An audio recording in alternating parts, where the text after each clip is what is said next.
That estimate may be overly optimistic. I would anticipate 15 at best." "Well," Kane said, "that is a minor blessing in and of itself. A gimpy battle cruiser I can deal with. Bring up the main holographic display. Tactical net only. Show me the space around the fleet. I want a map of the entire system when it is available." "As you wish, Admiral," the construct said. "Please keep in mind the data tracked by our long-range sensors is still incomplete. It will take some minutes to fully populate the system map." "I understand," Kane said. He had expected nothing different. The large holographic tank, the central feature on the Admiral's bridge, flared to life in midair, showing him the space directly around his command, the 92nd Imperial Shock Fleet. He unhooked himself from the restraints that held him in his chair and stood, eyes fixated on what the ship's powerful sensors were reading and detecting, both at the speed of light and beyond, through the dimensional barrier. His fleet was seriously under strength, but it was still powerful and, more importantly, an experienced formation. The core of the 92nd consisted of 51 capital ships, including dreadnoughts, battleships, battle cruisers, heavy cruisers, and the all-important fleet carriers, of which he had 4. There were more than double the number of escorts, escort carriers, light cruisers, destroyers, and frigates. He even had a handful of the smaller gunboats at his disposal, and a detachment of 30 assault transports, holding an entire division of Imperial Marines. That, in and of itself, was impressive, for he doubted there were very many intact infantry divisions left around the Empire. Informational tags began appearing in the display, identifying friendly ships, hostiles, wrecks, and navigational hazards around his fleet. They flooded the display.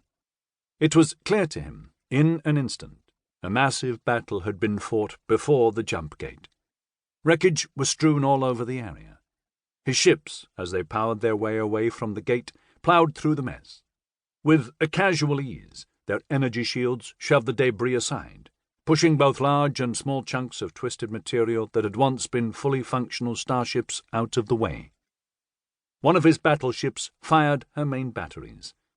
From amidst the mass of wreckage, a heavily damaged enemy cruiser had ignited its gravity drive.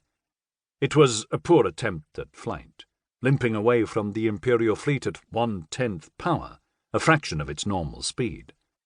The crew had to know there was no hope of survival, and yet they still attempted to escape.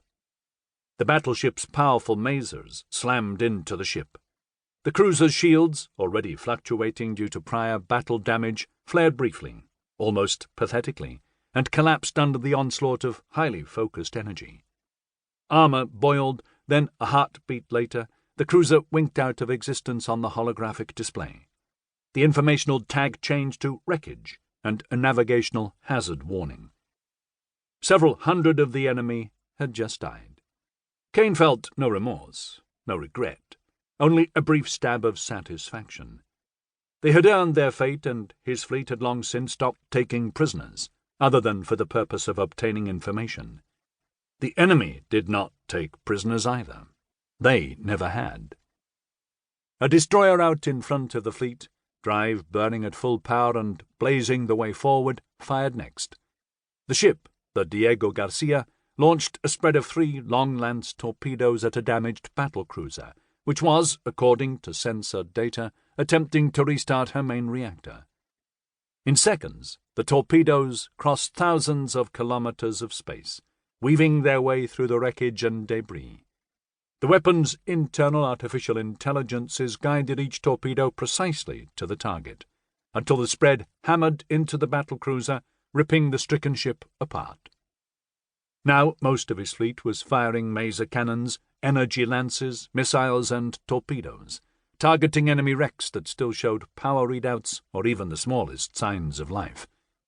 They also fired upon the enemy's escape pods, exacting a long pent-up and well-earned vengeance. "Captain Eddings," Kane said, without looking over at his chief aide, who was ensconced in his battle pod.